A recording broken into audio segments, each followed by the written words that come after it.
je m'appelle Damien Braque. Je suis salarié à l'Étoile d'Or Saint-Léonard Basket depuis maintenant 1999, donc 17 ans. Voilà, et depuis 3 ans, pour la troisième année, je suis assistant de Gilles Versier sur l'équipe première.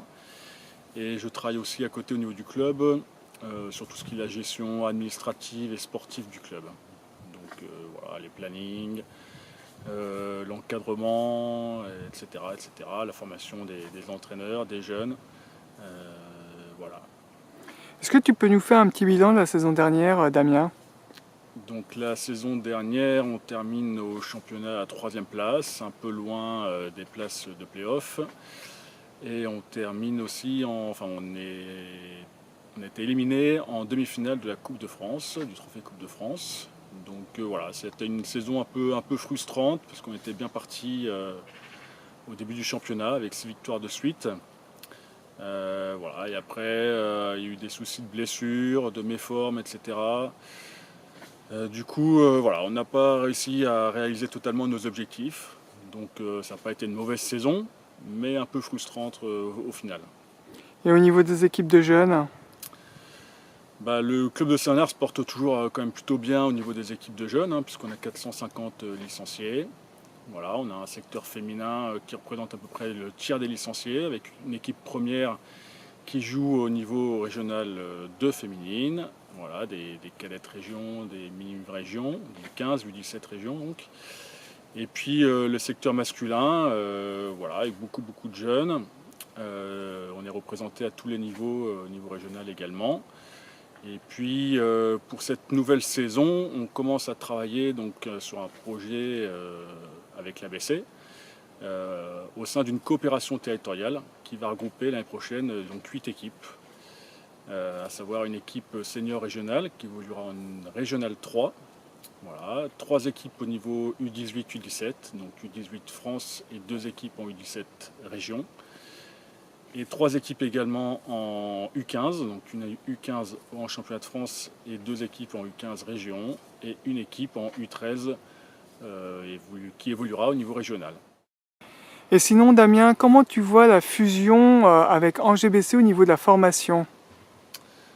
Cette fusion, elle va certainement apporter un nouvel élan aux 2 clubs et au basket angevin également. Voilà, les 2 clubs ont une richesse dans leurs effectifs au niveau des jeunes. Voilà, il y a du potentiel pour évoluer à tous les niveaux. Maintenant, c'est vrai qu'au niveau structure, il y a beaucoup de choses certainement à faire. Je parle notamment d'un centre de formation. Je pense aussi à l'animation au niveau des quartiers. Je pense que ça me paraît très important de fédérer tout le monde autour de ce projet. Je pense que c'est une très bonne chose pour le basket angevin. Mais on devra s'attacher à répondre à toutes les demandes, c'est-à-dire pas uniquement le basket de haut niveau, le basket qui brille, mais aussi savoir s'attacher à s'occuper des plus jeunes, du niveau départemental, voilà, du basket un peu plus loisir, on va dire. Donc ça me paraît important pour que l'image de ce club qui va être la fusion des 2 clubs historiques à Angers soit bien représentatif du basket de manière générale. Avec cette fusion, ça va devenir un des plus gros clubs au niveau du nombre de licenciés.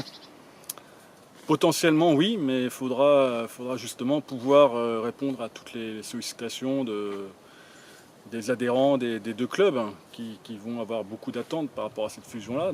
Voilà, faudra être capable de répondre à ces sollicitations. Encore une fois, que ce soit pour le basket entre guillemets d'élite, mais aussi pour le basket plus de masse, pour le mini-basket aussi, qui me paraît vraiment primordial dans ce projet de club. Voilà, qu'on s'attache à former les basketteurs dès le plus jeune âge et qu'on ne s'intéresse pas uniquement au basket d'élite. Et on voit que Angers Saint-Léonard Basket a une forte identité.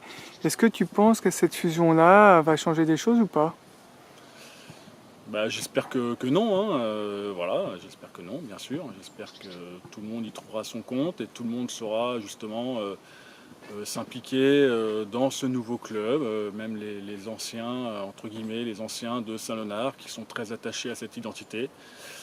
J'espère qu'ils sauront voilà, également s'y retrouver dans ce nouveau club et que l'état d'esprit et les valeurs de notre club, de Sanard, voilà, enfin, qu'ils s'y retrouvent aussi dans ces valeurs-là, quoi. Et justement, pour cette année de transition, comment tu vois l'aspect sportif?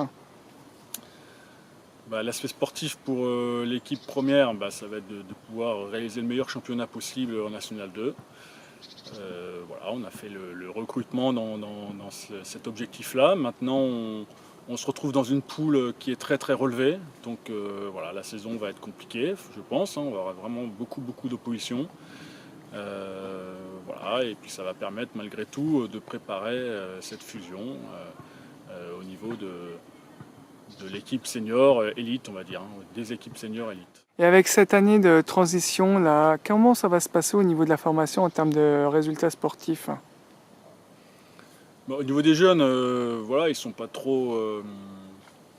Enfin, je pense que voilà, chaque équipe va réaliser son championnat du mieux qu'il peut en fonction du potentiel des jeunes, de l'encadrement, etc. Donc voilà, donc eux, ils vont faire leur saison sportive de manière normale, j'ai envie de dire.